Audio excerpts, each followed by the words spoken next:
তে আজকের এমন একটা ভিডিও হঠাৎ ফেসবুকে স্ক্রল করতে করতে সামনে আসলো, যেটা আসলে এতটাই লোমহর্ষকার যে যেটা নিয়ে আমি কথা বলতে চলেছি। যে একটা মানুষকে এমন নির্মমভাবে কিভাবে শেষ করে রে ভাই। আসলে আমার কল্পনায় আসে না যে একটা মানুষে অন্য মানুষের সাথে এমন কাজ, এমন ভয়ঙ্কর কাজ একটা মানুষ করতে পারে। আসুন আজকে একটা ভিডিও আপনাদের সাথে শেয়ার করব এবং এই ঘটনাটা আপনাদের সাথে একটু বলার চেষ্টা করব যে একটা মানুষকে হত্যা করছে। যশোর থেকে সে হত্যা করে 150 কিলোমিটার দূর সুন্দরবন তার শ্বশুর বাড়িতে নিয়ে যেয়ে সেই শরীরটা মাটির নিচে 3 হাত থেকে 3.5 হাত গর্ত করে তাকে পুঁতে রেখেছে। পরবর্তীতে পুলিশ এটা তদন্ত করে তাকে হাতে নাতে ধরেছে। এবং সব থেকে যে জিনিসটা আমার কাছে আশ্চর্যজনক লাগছে সেটা হচ্ছে যে যে এই অপকর্মটি করেছে সে এত সুন্দরভাবে বর্ণনা করছে যেন সে কোনো কিছুই করেনি। ঠিক আছে, মানে তার ভাবভঙ্গি এমন দেখছি আমি যে সে এত বড় একটা অপরাধ, একটা মানুষকে শেষ করে সে মানুষটার শরীর মাটির নিচে পুঁতে রেখেছে। কতটা ভয়ঙ্কর এই ঘটনা। তারপরে সে এত সুন্দরভাবে পুলিশকে বলছে যে এখানে আমি নিয়ে আসছি, 3টার সময় নিয়ে আসছি, এখানে আমি কলা গাছ পুঁততে চেয়েছিলাম, কলা গাছ পোঁতার জন্য আমার শ্বশুর জিজ্ঞাসা করছিল যে কি করবা এখানে। আমি শ্বশুরকে বলছি যে আমি কলা গাছ পুঁতবো। পরে গর্ত করে সেই শরীরকে বস্তার ভিতরে পুরে সেই মাটির নিচে পুঁতে রেখেছে। এই মানুষটা আবার এমনভাবে বিবরণ দিচ্ছে যেন সে অনেক বড় একটা কিছু করে ফেলেছে। তো আসলে ভাই আপনারা কল্পনাও করতে পারবেন না যে এই দুনিয়াতে বা এই বিশেষ করে আমাদের বাংলাদেশে এখন যে ঘটনাগুলো ঘটছে সেটা আসলেই কল্পনার বাইরে।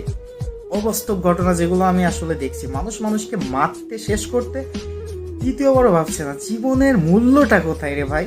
মানে একটা যে মানুষ, সে তার জীবনের আসলে মূল্যটা এখন কোথায়। মানুষকে হত্যা করছে এটা একেবারে স্বাভাবিকভাবে মানুষ আবার এটা বিবরণ হয়েছে এতটাই স্বাভাবিকভাবে, এটা আমার কাছে অত্যন্ত আশ্চর্য লেগেছে।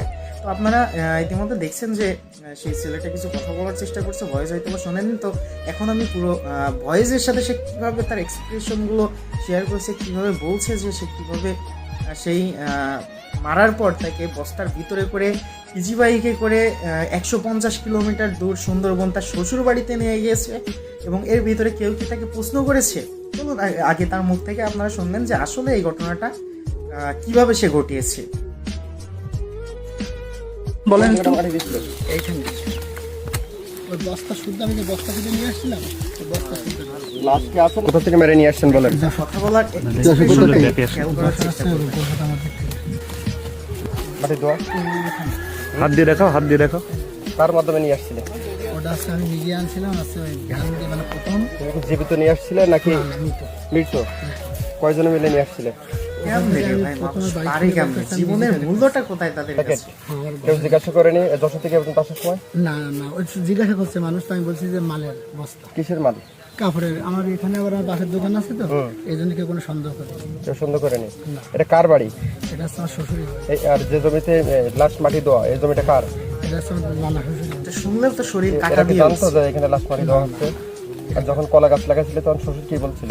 শ্বশুর বলতেছি মানে কি করবো, তাহলে এমনি কয়টা কলা গাছ লাগাচ্ছে। আর লাস্ট মাটি দিয়েছিল কখন, রাত্রে কটার সময়?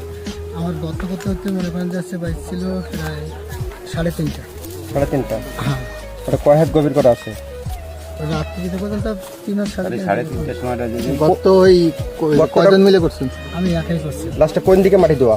ওটা একদম খাওয়াই বস্তা দেওয়া। চলেন তো দেখি কোন পাশে বলেন তো। মাটি দিয়েছিল। এইখানে ওই বস্তা শুদ্ধ আমি যে বস্তা থেকে নিয়ে আসছিলাম, ওই বস্তা শুদ্ধ লাস্টে আসলে যাই হোক, আপনারা শুনলেন তার মুখ থেকে। তো আসলে ঘটনাটা হঠাৎ করে আমার সামনে আসলো ফেসবুকে স্ক্রল করতে করতে।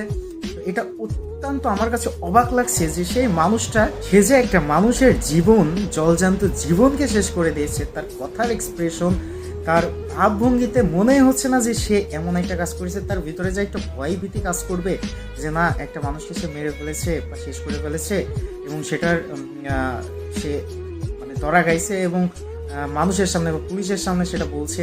তার ভিতরে একটা ভয় কাজ করার কথা, কিন্তু সেই মানুষটার ভিতরে দেখেন আমি তার চোখে মুখে একটা ভয়ের সিটে গোটা দেখিনি। যেন সে মানে স্ট্রেট ডিরেক্টলি বলছে যে আমি এভাবে নিয়ে আসছি না, সে এইভাবে তাকে মেরে এইভাবে পুঁতে রাখছি।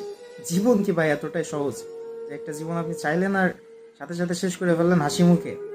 যাই হোক, এই মানুষটা সম্পর্কে আপনাদের একটু মতামত অনুগ্রহ করে জানাবেন যে আসলে এই মানুষটার আসলে এই ধরনের মানুষ সমাজে এখন আমাদের সাথেই ঘুরছে, কিন্তু আমরা আসলে ধরতে পারছি না কে কি অপকর্ম করছে। কিছু অপকর্ম প্রকাশ পাচ্ছে, কিছু অপকর্ম প্রকাশ পাচ্ছে না।